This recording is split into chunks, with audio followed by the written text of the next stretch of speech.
Welcome back to today's Explainer. We're jumping right into a really dense, fascinating piece of ancient literature to uncover a powerful narrative about universal kingship. If you're intrigued by how ancient texts shaped global worldviews, and you love dissecting how every single word contributes to a grander theme, well, you are absolutely in the right place. Take a look at this. This is our only artifact for today. It's a quick 9-verse poem from the English Standard Version of the Bible, Psalm 47. But hey, do not let its size fool you. It packs an immense thematic punch. We're going to look at how this incredibly short text efficiently constructs a massive, global worldview. Here is our roadmap for today. We'll start with a song for the choir master, move to the call to universal joy, then a great king overall, check out the sound of the trumpet, and finally wrap up with gathering the earth's princes. Let's get into it. All right, part 1, a song for the choir master, where we'll analyze the header and the historical context. To really get what this artifact is all about, we've got to start at the absolute top. Before verse 1 even kicks off, the text says, "To the choir master, a psalm of the sons of Korah." This is huge. It tells us right away that this wasn't meant to be read silently in some dusty library. Nope, it's basically ancient sheet music. It was designed from day one as a communal musical performance directed to the choir master by a specific guild of musicians called the Sons of Korah. And sticking with that musical vibe, there are actually structural cues built right into the text itself. Take the word Selah at the end of verse 4. Now, scholars love to debate its exact musical meaning, but functionally, it's a structural artifact that literally demands a dramatic physical pause in the performance.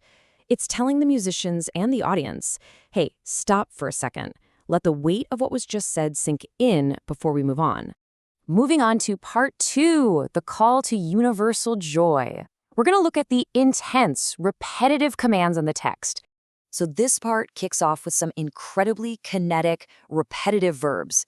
It's not just asking for a polite nod of agreement, it is literally demanding physical engagement from everyone.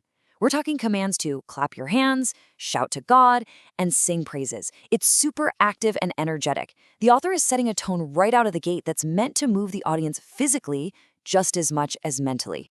And you can see that loud auditory imagery perfectly in verse 1. It says, "Clap your hands, all peoples. Shout to God with loud songs of joy." Notice that all peoples part? The author is instantly establishing a universal scope. This isn't just asking a select few to pay attention. It's demanding active, raucous, joyous participation from literally every corner of the globe. But here's the big question. Why? Why exactly is this ancient text commanding every single person on Earth to burst into applause and loud singing? Like, what's the logical foundation for such a massive, universal directive?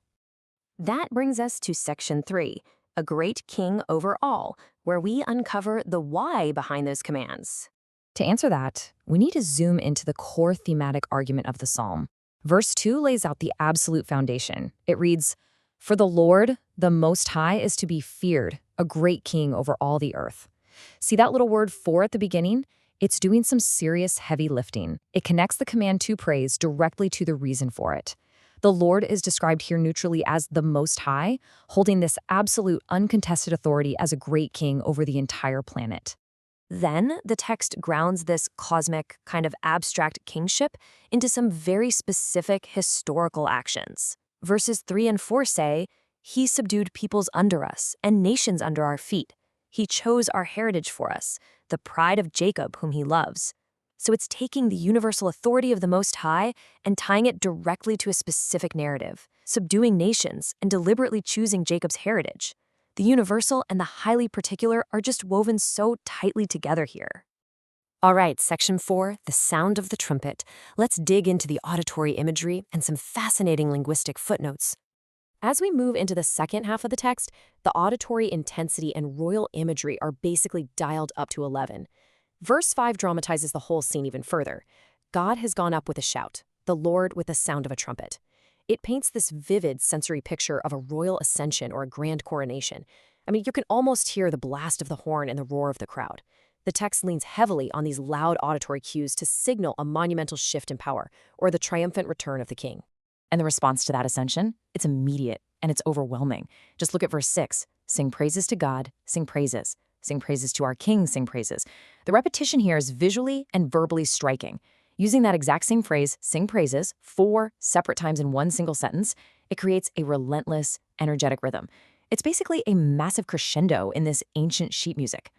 Now, if we put on our literary detective hats and look at the underlying Hebrew in verse 7, we find something super fascinating.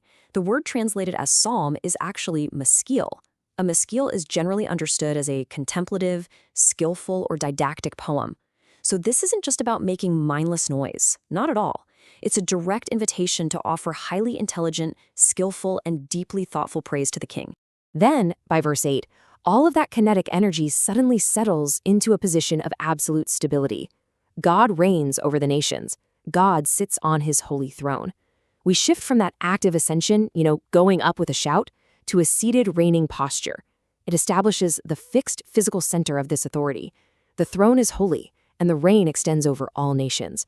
It perfectly sets the stage for the poem's grand finale. Which brings us to our final stop, section 5, gathering the Earth's princes and the final unification. Let's zoom back out and see how this ancient artifact wraps up. It ends with a truly striking image of global convergence. Verse 9 presents a profound merging of identities. It reads, "The princes of the peoples gather as the people of the God of Abraham." Really think about what's happening there. It's making the incredibly bold assertion that the diverse, autonomous rulers of the earth, the princes of various nations, are ultimately all gathering together under one singular banner. Structurally, it creates a really powerful juxtaposition. On one side, you have the diverse, global princes of the peoples. On the other side, the specific, covenantal people of the God of Abraham. And the text just merges them right together. The foreign rulers are essentially grafted into the identity of Abraham's people, creating one massive, unified assembly under that universal king we were introduced to back in verse 2. As we wrap up today's explainer, I want you to consider the very last line of this text, which says, "For the shields of the earth belong to God. He is highly exalted." The shields here are poetic. They represent the rulers, the protectors, the sovereign powers of the earth. So I'll leave you with this to ponder. If this ancient 9-verse poem claims that the very instruments of global power actually belong to the Most High, how does that shift our perspective on where earthly power truly resides? Thanks so much for joining me today, and keep asking those big questions.